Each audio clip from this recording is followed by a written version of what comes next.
నమస్తే, తెలుగు రాజ్యంకి స్వాగతం. నేను మీ సంధ్య. నేను చెప్పబోతున్న ఈ వ్యక్తి తెలుగింటి తండ్రిగా, బాబాయిగా, అన్నగా, తమ్ముడిగా, విలన్గా, అసలు ఈ పాత్ర చేశారు, ఆ పాత్ర చేయలేదు అనేది లేకుండా అన్ని పాత్రల్ని మెప్పించి అందరితో ఈయన మన ఇంట్లో ఒక వ్యక్తిగా నటిస్తాడు అని మెప్పించిన వ్యక్తి గుమ్మడి గారు. ఆయన శత జయంతి సందర్భంగా మరిన్ని విశేషాలు మీకు తెలియజేయడానికి చరిత్రకారులు, సినీ రాజకీయ విశ్లేషకులు చిలగడ శ్రీకాంత్ గారు మనతో ఉన్నారు. ఆయన మాటల్లో. శ్రీకాంత్ గారు నమస్తే. నమస్కారం సంధ్య గారు. నిజంగా కొందరు నటులు ఏ క్యారెక్టర్ ఇచ్చినా ఒదిగిపోవడం వాళ్ళకు మాత్రమే సాధ్యమవుతుంది అన్నట్టు ఎస్వి రంగారావు గారి తర్వాత నెక్స్ట్ గుమ్మడి గారు, కైకాల సత్యనారాయణ గారు, కొంతమంది మాత్రమే మనకు కనిపిస్తారు. శత జయంతి సందర్భంగా గుమ్మడి గారి గురించి చెప్పాలంటే ఏం చెప్తారు?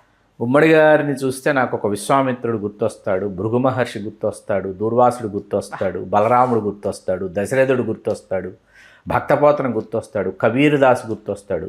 వీళ్ళందరికీ మించి ఏ పాత్ర పోషించినా సరితూగేటటువంటి తాసు మహామంత్రి తిమ్మరుసు నేనే రాశా ఆయన గురించి ఎప్పుడు. అట్లా మహామంత్రి తిమ్మరుసు గుర్తొస్తాడు. మహామంత్రి తిమ్మరుసు సినిమాలో టైటిల్ రోల్ పోషించినటువంటి గుమ్మడి గారు ఆ పాత్ర పోషణకు గాను జాతీయ ఉత్తమ సహాయ నటుడు పురస్కారం పొందారని చాలా తక్కువ మందికి తెలుసు. ఆ పాత్రకు ఆయన జాతీయ ఉత్తమ సహాయ నటుడు. మహామంత్రి తిమ్మరుసులో ఆ పాత్ర పోషణకు గాను జూలై 9, 1926 జన్మించినటువంటి గుమ్మడి వెంకటేశ్వరరావు గారు 2010 జనవరిలో ఆయన పరమపదించారు. ఆయన 84 ఏట పరమపదించారు. ఆయన 84 ఏట పరమపదించిన నాటికి ఆయన అప్పటికి కలర్లో మాయాబజారు పూర్తయిన తర్వాత గుమ్మడి గారు, మిక్కిలినేని గారు, అక్కినేని నాగేశ్వర గారు ఆ సినిమాలు నటించిన వాళ్ళు జీవించిన వాళ్ళు. గుమ్మడి వెంకటేశ్వర 2009లో. ఎందుకంటే నాకెందుకు బాగా గుర్తుందంటే నా ఫస్ట్ కెరీర్ మీడియాలో స్టార్ట్ అయింది 2009లో.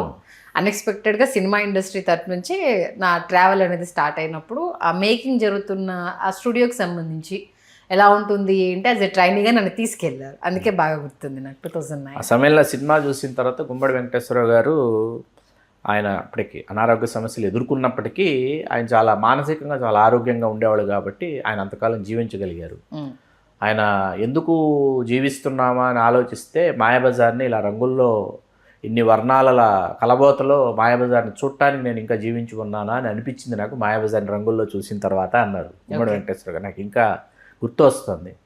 అట్లాగే పద్మనాభం గారికి మేము పద్మశ్రీ డాక్టర్ ఎల్లు రామలింగం గారి స్వర్ణ కంకణ ప్రధానోత్సవం చేసిన రోజు గుమ్మడి వెంకటేశ్వరరావు గారు ఒక అతిథిగా ఆ కార్యక్రమానికి విచ్చేసిన తర్వాత నేను ఎప్పటికీ మర్చిపోలేనటువంటి ప్రశంసలు ఆ రోజు సభా కార్యక్రమానికి నేను వ్యాఖ్యాతను కాబట్టి ఆయన గుమ్మడి గారు అనుకోకుండా వచ్చినప్పటికీ ఆ కార్యక్రమానికి అప్పటికప్పుడు ఆశువుగా ఏం తోస్తే అది ఆయన గురించి మాట్లాడితే ఆయన చాలా తబ్బిబ్బైపోయి ఆయన కార్యక్రమం పూర్తి అయిపోయిన తర్వాత వేదిక మీద నుంచి నా భుజం మీద చేయి వేసి నన్ను బయటదాకా సాగనంపుతావా అన్నారు. అది మహద్భాగ్యం అండి. ఆ భుజం మీద ఇందాక చెప్పాను కదా, విశ్వామిత్రుడు, దశరథుడు, బలరాముడు, భృగు మహర్షి, దూర్వాసుడు వీళ్ళందరూ ఒక్కసారిగా భుజం మీద చేయి వేసినట్టుందంటే ఆయన మహా సంబరపడిపోయారు గుమ్మడి వెంకటేశ్వర గారు. అదొక తీపి జ్ఞాపకం నా జీవితంలో. ఆయన కూడా తీపి గుర్తులు, చేదు జ్ఞాపకాలు అని చెప్పి ఆయన ఆత్మకథను ఆయనే రాసుకున్నారు. చాలా గొప్ప చదువురండి. Very serious reader and also very serious learner. ఒకసారి అశోక్ కుమార్ గారితో పోల్చొచ్చు మనం. ఉత్తరాది నటుడైనటువంటి అశోక్ కుమార్ గారితో గుమ్మడి గారిని పోల్చొచ్చు. వాళ్ళిద్దరూ కలుసుకున్నప్పుడు ఒక చలనచిత్రోత్సవ సందర్భంగా కలుసుకున్నప్పుడు అసలు క్యారెక్టర్ని ఎట్లా ఓన్ చేసుకున్న తర్వాత పెర్ఫామ్ చేయడానికి ముందు దానిని ఎట్లా ఎక్సర్సైజ్ చేస్తారని అశోక్ కుమార్ గారు అడగగానే గుమ్మడి గారు ఆ ఎక్సర్సైజ్ ఎట్లా ఉంటుందో చేసి చూపించారంట ఆయనకి. ఇట్లా ఓన్ చేసుకుని ఇట్లా అంటే ఒక రసం చెప్పమని ఎక్స్ప్రెషన్ నేను ఇట్లా ఇస్తాను, ఆ ఎక్స్ప్రెషన్ నుంచి ఇంకొక రసం చెప్తే ఆ ఎక్స్ప్రెషన్లోకి ఎట్లా ట్రాన్స్ఫార్మ్ అవుతానని చెప్పి గుమ్మడి గారు చూపించిన దానికి అశోక్ కుమార్ గారు అబ్బురు పడిపోయారంట. మమ్మల్ని చేయమంటే మేము అలా చేయలేము గుమ్మడి గారు, వెనువెంటనే మీరంటే. ఆ తర్వాత గుమ్మడి గారికి ఆయనకి ఒక ఆలోచన వచ్చింది. ఆయన వచ్చి ఫోటోగ్రాఫర్ని రమ్మని, బాగా గుర్తుంది నాకు, ఫోటోగ్రాఫర్ని రమ్మని నవరసాలని ఆయన ఎక్స్ప్రెషన్స్ ఇచ్చారు. నవరసాలని ఎక్స్ప్రెషన్స్ ఇచ్చి ఫొటోస్ తీయించి సితార్లో వచ్చాయి ఆ ఫోటోగ్రాఫ్స్. ఆ నవరసాలు గుమ్మడి గారు ఎక్స్ప్రెషన్స్ ఇచ్చిన తర్వాత ఏంటంటే నటులు కాదగిన వారికి పెద్దబాల శిక్ష గుమ్మడి వెంకటేశ్వర గారు. ఎందుకంటే 500 పైచిలుకు సినిమాల్లో నటించారు. ఆచితూచి పాత్రలను ఎంపిక చేసుకున్నారు. అదృష్టదీపుడు 1950లో ఆ సినిమాతో ఆయన పరిచయమే. అదృష్టదీపుడు, నవితే నవరత్నాలు, పేరంటాలు ఇట్లా ఒక 4 సినిమాలు చేశారు. 4 సినిమాలతో ఆయన చిన్న చిన్న పాత్రలు అనమాట. మనకి రంగస్థలం మీద తెనాలి దగ్గర రావికంపాడు స్వస్థలము. అక్కడ జన్మించినటువంటి గుమ్మడి వెంకటేశ్వరరావు గారు వ్యవసాయ కుటుంబం. అక్కడ రంగస్థలం మీద ఆయన చాలా గొప్ప పాత్రలు వేశారు. మరీ ముఖ్యంగా చాలా తక్కువ మందికి తెలిసిన విషయం ఏంటంటే మాధవపెద్ది వెంకటరామయ్య గారు శిష్యుడిన. మాధవపెద్ది వెంకటరామయ్య గారు అప్పటికి తెలుగు నేల మీద రంగస్థలం మీద దుర్యోధనుడి పాత్రను పోషించడంలో చాలా పేరెన్నికగన్నటువంటి వ్యక్తి మాధవపెద్ది వెంకటరామయ్య గారు. ఆయన శిష్యుడు గుమ్మడి వెంకటేశ్వరరావు గారు. గుమ్మడి వెంకటేశ్వరరావు గారు కూడా మాధవపెద్ది వెంకటరామయ్య గారి శైలిలో దుర్యోధనుడి పాత్రని ఏకపాత్ర అభినయం చేసేవారు. నాటకాల్లో ఆ పాత్రను పోషించేటటువంటి వారు.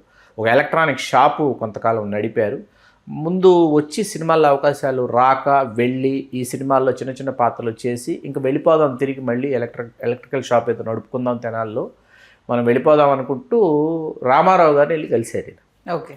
రామారావు గారిని కలిసిన తర్వాత ఎందుకు వెళ్ళిపోతారు మీరు, నేను 2 సినిమాలు వెనువెంటనే తీద్దాం అనుకుంటున్నాను, మీ వేషాలు ఇస్తాను, మీరు ఉండండి వెళ్ళిపోకండి అని చెప్పి పిచ్చి పుల్లయ్య మొదటి సినిమా అండి. అందులో విలన్ రామారావు గారు హీరో.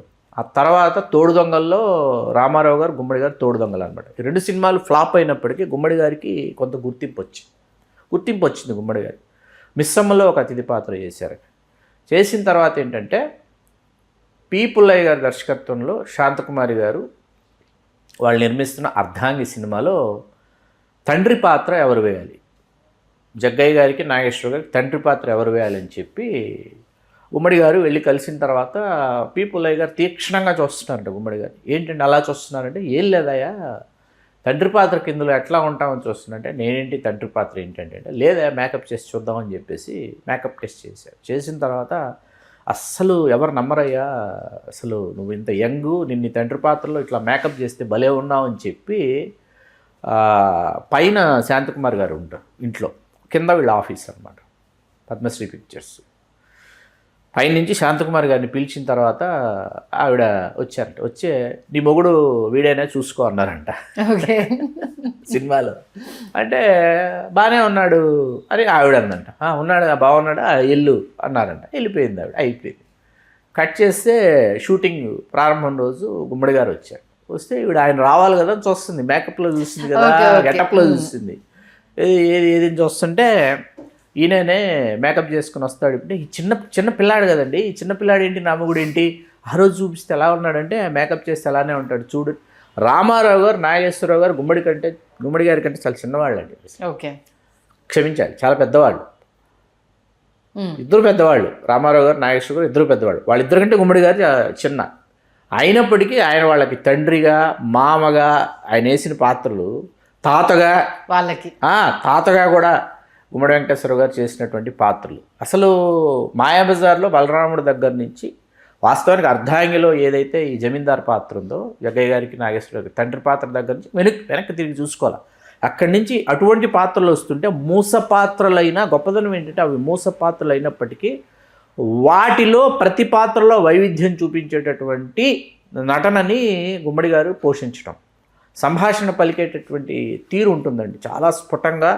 ఆ పాత్ర ఎంత చెప్పాలో, సంభాషణ ఎంత పలకాలో అంతే. హరిశ్చంద్ర అని ఒక సినిమా మీద ఎస్వి రంగారావు గారు టైటిల్లో, హరిశ్చంద్రలో మీకు ఒకసారి చూస్తే ఆయన విశ్వామిత్రుడు, ఈయన హరిశ్చంద్రుడు అనమాట. ఎవరు బాగా చేశారో చెప్పడం కష్టం మీకు సినిమాలో. హరిశ్చంద్ర సినిమాలో గుమ్మడి గారు బాగా చేశారా విశ్వామిత్రుడిగా, హరిశ్చంద్రుడు ఎస్వి రంగారావు గారు బాగా చేశారో చెప్పడం చాలా కష్టం. వాళ్ళిద్దరి కలయిక ఏంటంటే రంగారావు గారు గుమ్మడి గారు ఉన్నారు అంటే సినిమా ప్రియులకు ఒక పండగ లాంటిది అనమాట. ఎందుకంటే ఈయన అండర్ ప్లే చేస్తాడు, ఆయన ఓవర్ ప్లే చేస్తాడు, ఆయన ఓవర్ ప్లే చేస్తే ఈయన అండర్ ప్లే చేస్తాడు. అన్నదమ్ములుగా, స్నేహితులుగా, తండ్రి కొడుకులుగా చాలా చేశారు. ఇది ఎంత పరాకాష్ఠకు వెళ్ళిపోయిందంటే ఆ తర్వాత సాంఘిక చిత్రాల్లో వీళ్ళు ఎన్ని పాత్రలు, ఎంత గొప్ప పాత్రలు వీళ్ళు పోషించుకుంటూ వచ్చినా మీకు జగత్ కిలాడిల్లో ఇరువురు పోటాపోటీ క్యారెక్టర్స్, ఎస్వి రంగారావు గారు, గుమ్మడి వెంకటేశ్వర గారు. మామూలు క్యారెక్టర్స్ కాదు ఇద్దరివి. సోషల్ ఫిల్మ్స్లో కూడా అవి యాక్షన్ ఫిల్మ్ అయినా ఎంటర్టైనర్ అయినప్పటికీ కూడా ఎక్కడా ఇద్దరు తగ్గకుండా చేసినటువంటి పాత్రలు అనమాట. మహామంత్రి తిమ్మరుసు అనేది అద్భుతం అండి. ఆయన చేసినటువంటి పాత్రల్లో ఆయన నడక దగ్గర నుంచి ఆయన శారీరక భాష ఎట్లా ఉంటుందంటే మహామంత్రి తిమ్మరుసే వచ్చాడు, మహామంత్రి తిమ్మరుసే మాట్లాడుతున్నాడు. తర్వాత ఎవ్వరు మహామంత్రి తిమ్మరుసుగా ఆ తర్వాత ఎవరు ఆ పాత్ర పోషించినా గుమ్మడి గారికి దరిదాపుల్లో కూడా ఎవరు వెళ్ళలేకపోయారంటే గుమ్మడి గారు ఆ పాత్రని ఎంతగా ఆయన ఎంత అద్భుతంగా పోషించారు. ఆయన జీవితంలో అండి ఆయన మనసుకి దగ్గరగా వచ్చినటువంటి పాత్రలు 500 సినిమాలు చేశారు. ఆయన అడిగారు, ఏమండి మీ జీవితంలో మీకు సంతృప్తినిచ్చిన పాత్రలు ఉంటాయి కదా, 2 సినిమాలు చెప్పాడు. మహామంత్రి తిమ్మరుసు గురించి చెప్తారేమో అనుకుంటే మహామంత్రి తిమ్మరుసు గురించి ఆయన ఏమీ చెప్పాల. మహామంత్రి తిమ్మరుసు నేను చేశాను, వచ్చింది, ఓకే అయిపోయింది, చేశాను. 2 చెప్పాడండి ఆయన. ఒకటి మరో మలుపు, ఓకే, ఇంకోటి ఈ చరిత్ర ఏసిరాత. 2 వేజేళ్ళ సత్యనారాయణ గారిని దర్శకుడు. మరో మలుపులో పూజారి పాత్రని. ఎందుకు ఈ 2 చెప్పారు చెప్తాను మీకు, డిఫరెన్స్ చెప్తాను మీకు. 2 నాకు గుర్తున్నంతలో 2 పరచూర్ బ్రదర్స్ రచనలండి, 2 సినిమాలు. మరో మలుపు శివకృష్ణ గారు నిర్మాత, వేజేళ్ళ సత్యనారాయణ గారు దర్శకులు. అప్పటి ఏంటిది సమకాలీన కుల వివక్షకి కుల వ్యవస్థకు సంబంధించి ఏమీ లేకపోయినా ఒక పూజారి తన కట్టుబాట్లను ఎలా అనుసరిస్తాడు, కూతురు విషయంలో కావచ్చు, బావమరుదులు ఆ ఊరికి సంబంధించి అనేది ఆయన అసలు మీరు అనగానే టక్కన ఏం సినిమా టక్కన గుర్తొచ్చింది. మరో మలుపులో ఆయన చేసినటువంటి ఆ పూజారి పాత్ర ఎంత గొప్ప పాత్ర అంటే ఆయన చేయాల్సిన పాత్ర కాదు, ఆయన వెతుక్కుంటూ వచ్చింది. వస్తే కథ విన్నారంట. కథ విని కాదండి ఇంత బడుగు జీవితం గడిపేటటువంటి పూజారి పాత్ర సాక్షి రంగారావు అని ఒక ఆర్టిస్ట్ ఉన్నాడండి, అతనైతే బాగుంటుందండి అన్నాడంట గుమ్మడి గారు. లేదండి మేము మీరైతేనే చేద్దాం అనుకుని వచ్చామంటే సరే చేస్తానని చెప్పి ఒప్పుకున్నారు. అందులో ఆయన పశ్చాత్తాపడే సన్నివేశం ఒకటి ఉంటుందండి. అది దళితుడు వాడి ఇంట్లో దాహం తీర్చుకున్నాడని చెప్పి దానిని అక్కడ తవ్వి దాంట్లో పాతిపెట్టి ఉంటాడు. అది తవ్వి తీసి దాంతో నీళ్లు తాగి ఆయన పశ్చాత్తాపడే సన్నివేశం, హృదయ విదారకమైనటువంటి సన్నివేశం, అద్భుతంగా పోషించారు ఆయన.